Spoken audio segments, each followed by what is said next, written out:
मल्ली ने कैसे बनी इतनी बड़ी डायन? आखिर में मल्ली को क्यों अमावस्या के रात में खून पीने का जरूरत होता था? आखिर में मल्ली को इतनी सारी शक्तियाँ कहाँ से मिलती थी? ये सारे बात हमने पार्ट 1 में कर चुके हैं।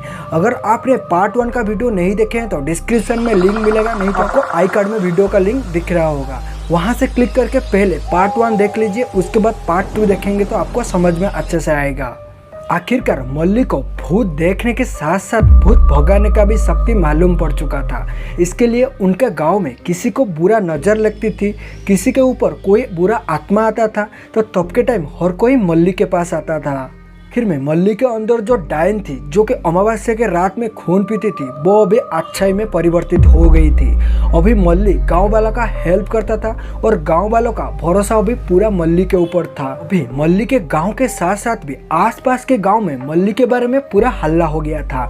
मल्ली के पास कैसे शक्तियाँ आए और मल्ली कैसे काम कर रहा था, ये सारे चीज़ गाँव में फैल चुका था। इसके लिए मल्ली के घर में हर दिन हर रात कोई ना कोई आता रहता था बुरा शक्तियों को भगाने के लिए, और मल्ली भी किसी को मना नहीं करती थी, वो सबका हेल्प करती थी। यहाँ मल्ली ये सारे काम करने के साथ साथ भी वो पढ़ाई में भी ध्यान देता है। मल्ली का भी एज हो गया होता है, वो पहली बार कॉलेज जाने लगा था, लेकिन चारों ओर जो मल्ली के शक्तियों के बारे में फैल चुका था बात, इसके वजह से मल्ली के साथ कोई बात करने के लिए साहस नहीं करता था, उसके साथ रहने के लिए कोई साहस नहीं करता था।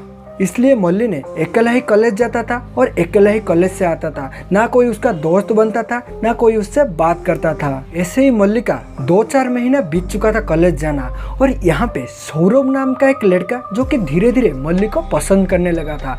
लेकिन सौरभ के पास इतना ज़्यादा साहस नहीं था कि वो डायरेक्ट जाके मल्ली से बात कर सके और मल्ली को अपना दिल की बात बोल सके। इसलिए सौरभ ने कुछ अपने दिमाग में सोचा हुआ होता है। इसी कॉलेज में ही सौरभ का एक चाचा का बेटी होती थी, वो भी उसी कॉलेज में और मल्ली के साथ क्लास में पढ़ती थी। इसकी वजह से सौरभ ने जाकर के उसका बहन कविता को बोलता है कि मल्ली पसंद है करके, और ये बात सुनने के बाद कविता भी उसका हेल्प करने के लिए तैयार हो जाता है। और उस दिन से कविता थोड़ा थोड़ा करके मल्ली के साथ बात करने लगता है और उसको कुछ ऐसा पूछने का, नोट मांगने का बहाना से उसके बात करना लगता है और उसके साथ दोस्ती बढ़ाने का कोशिश करने लगता है। धीरे धीरे मल्ली और कविता के बीच में दोस्ती बहुत ही ज़्यादा गहरा होने लगता है, क्योंकि ऊपर से मल्ली के साथ कोई कॉलेज में बात नहीं कर रहा था। वो पहली लड़की थी जो कि मल्ली के साथ दोस्ती कर रही थी। इसके वजह से मल्ली ना कुछ परखता है ना कुछ देखता है, वो उसके साथ रहने लगता है, उसको अपना बहुत ही करीबी दोस्त मानने लगता है। यहाँ पर कविता ने अपने भाई को एक दिन ला करके उस मल्ली के सामने इंट्रोड्यूस करता है, जो मल्ली को बोलता है कि ये मेरा बड़ा भाई है और ये भी इसी कॉलेज में पढ़ता है। और ऐसे ही कविता ने मल्ली और सौरभ का इंट्रोड्यूस करवा देता है। ऐसे ही सौरभ ने मल्ली से थोड़ा थोड़ा बातचीत करते हुए यहाँ पर मल्ली, कविता और सौरभ तीनों अच्छा दोस्त बन चुके थे। जहाँ पे मल्ली के साथ कोई बात नहीं करता था, वहाँ पर कविता, मल्ली और सौरभ तीनों अच्छा दोस्त बन चुके थे। यहाँ पे सौरभ ने मल्ली को वन साइडेड लव कर रहा होता है, और आपको सुनकर ये भी हैरान होगा, ऊपर से जो मल्ली होती थी वो भी सौरभ को पसंद करने लगी थी। लेकिन यहाँ पर मल्ली ने अपना जितने भी सारे लव का फीलिंग्स था वो अपने अंदर छुपा के रखती थी, क्योंकि मल्ली ये सोचती थी कि मैं अगर सौरभ को प्यार करता हूँ बोल दूँ और उसके बाद हम लोग शादी कर लेते हैं या प्यार में पड़ जाते हैं, जो मेरे पास शक्तियाँ हैं वो शक्तियाँ की वजह से सौरभ को कुछ बुरा असर ना पड़े। वो इसी डर से, इसी भय से ही वो कभी सौरभ को अपने प्यार के बारे में बोल नहीं सकता था। और यहाँ पे सौरभ अपना डर के वजह से मल्ली को कुछ बोल नहीं सकता था। लेकिन एक दिन सौरभ ने अपने अंदर साहस जुटाता है और मल्ली के पास आता है, और वो मल्ली को प्यार करता है करके मल्ली को बोल देता है। और मल्ली अपने अंदर अंदर से बहुत ही ज़्यादा खुश हो जाता है, क्योंकि मल्ली भी उसको पसंद करने लगा था। लेकिन मल्ली को याद आता है कि उसके पास कुछ ऐसा बुरा शक्तियाँ हैं, ऐसा शक्तियाँ हैं जिसकी वजह से सौरभ को कुछ क्षति आ सकता है। इसके लिए मल्ली ने सौरभ को कुछ भी नहीं बोलता है, ना हाँ बोलता है या ना बोलता है। वो थोड़ी शर्माते हुए या गुस्से की नज़र से वो वहां से अपने घर चला जाता है। मल्ली घर जाते हुए ना खाना खाती है ना पानी पीती है। वो दिन और रात बैठ के सोचता ही रहता है कि मुझे क्या करना चाहिए, क्या मुझे सौरभ को प्यार को एक्सेप्ट करना चाहिए या सौरभ को ठुकरा देना चाहिए।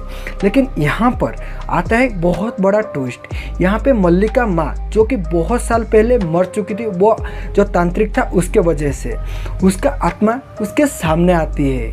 दरअसल ये होता है कि मल्ली के पास से जो बचपन से शक्तियाँ थी वो उसकी माँ थी।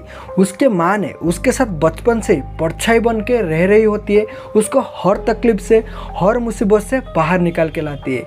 हाँ, यहाँ पर मल्ली के पास कुछ ऐसा शक्तियाँ था जो कि वो खुद से कर सकती थी, लेकिन ज़्यादातर उसका माँ का ही हेल्प था, जो कि वो जितने भी सारे भूत भगाती थी, आत्माओं को भगाती थी, ये इसका माँ की वजह से ही होता है। आखिरकार मल्ली के माँ सुमति ने उसको बोलती है कि जो सौरभ लड़का है वो अच्छा लड़का है, मुझे अच्छा से पता है ये लड़का तुझे प्यार करता है अच्छा से और तुझे अच्छा से रखेगा, तू उसको जा कर के हाँ बोल दे। आखिरकार मैं कितना दिन तेरे साथ रहूँगा, ऐसा भी टाइम आएगा जहाँ पे मुझे तेरे को अकेला छोड़ के जाना पड़ेगा।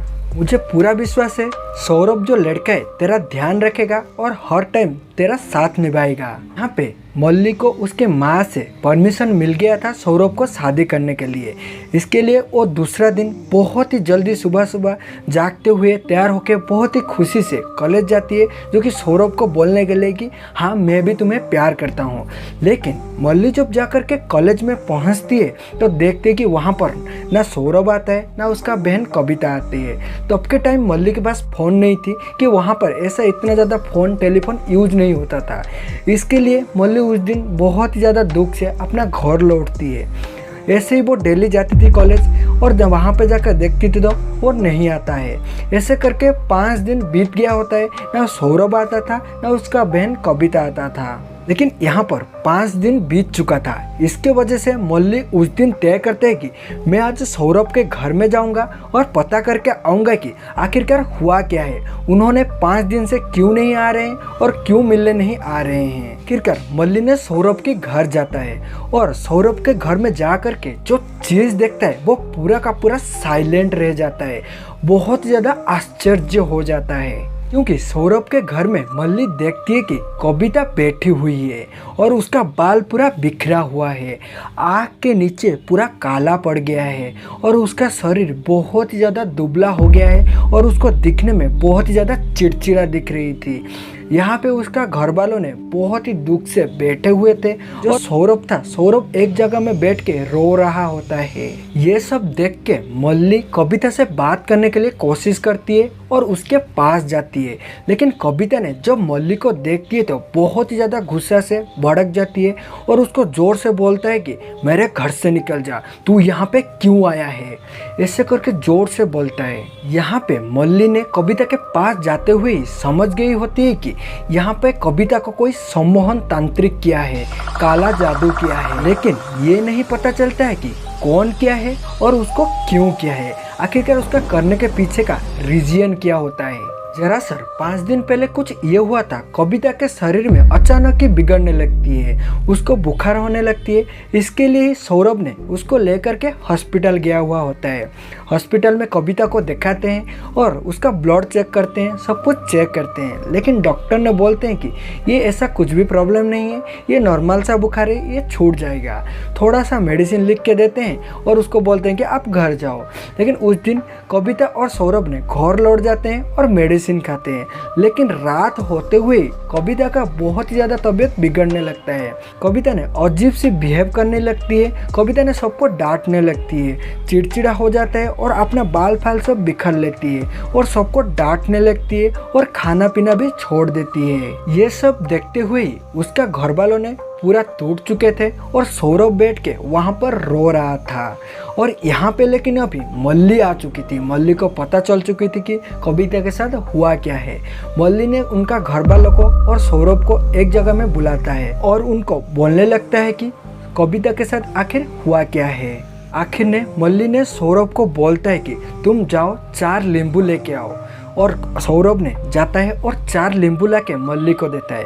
मल्ली वो 4 नींबू को लेता है और कविता के चारों तरफ घुमाता है, उसका सिर में लगाता है और उसको बोलता है उसमें थूक देने के लिए, और कविता ऐसे ही करता है, उसमें थूक देता है। वो फिर आता है और सौरभ को वो 4 नींबू देता है और बोलता है कि तुम उसको लेके जाओ हमारा गांव का जो एंड में एक बरगद का पेड़ है उसके नीचे जा करके उसको फोड़ देना। सौरभ भी ऐसा ही करता है, वो 4 लेम्बू को लेके जाता है और वो बरगद का पेड़ के नीचे फोड़ देता है। और वो जो बरगद का पेड़ के नीचे फोड़ देता है तो उसमें से कुछ ऐसा चीज़ निकलता है जिसको देखने के बाद बहुत ही ज़्यादा सौरभ ने डर गया होता है, क्योंकि वो नींबू फोड़ते हुए ही उसमें से खून निकलवा हुआ होता है। ये सारी चीज़ देखता है और सौरभ लौट के आ जाता है, ये सारी चीज़ मल्ली को बता देता है। मल्ली बोलता है कि ये कोई प्रॉब्लम नहीं है, ये ऐसा ही होने वाला था। और यहाँ पर सौरभ उसका बहन कविता को देखता है तो कविता के शरीर में थोड़ा बदलाव आया था, वो थोड़ा अच्छा बिहेव करने लगी थी, वो थोड़ा अच्छा बर्ताव करने लगी थी।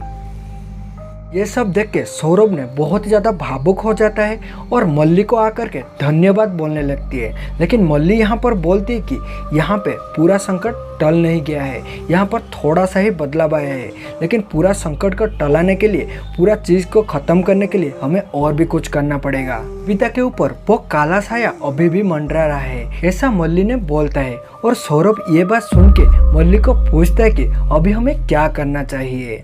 तो मल्ली ने बोलता है कि जो कोई भी ऐसा काला जादू किया है वो अपना मकसद पूरा करने के लिए कभी ना कभी अकेले में कविता को अपने पास बुलाएगा।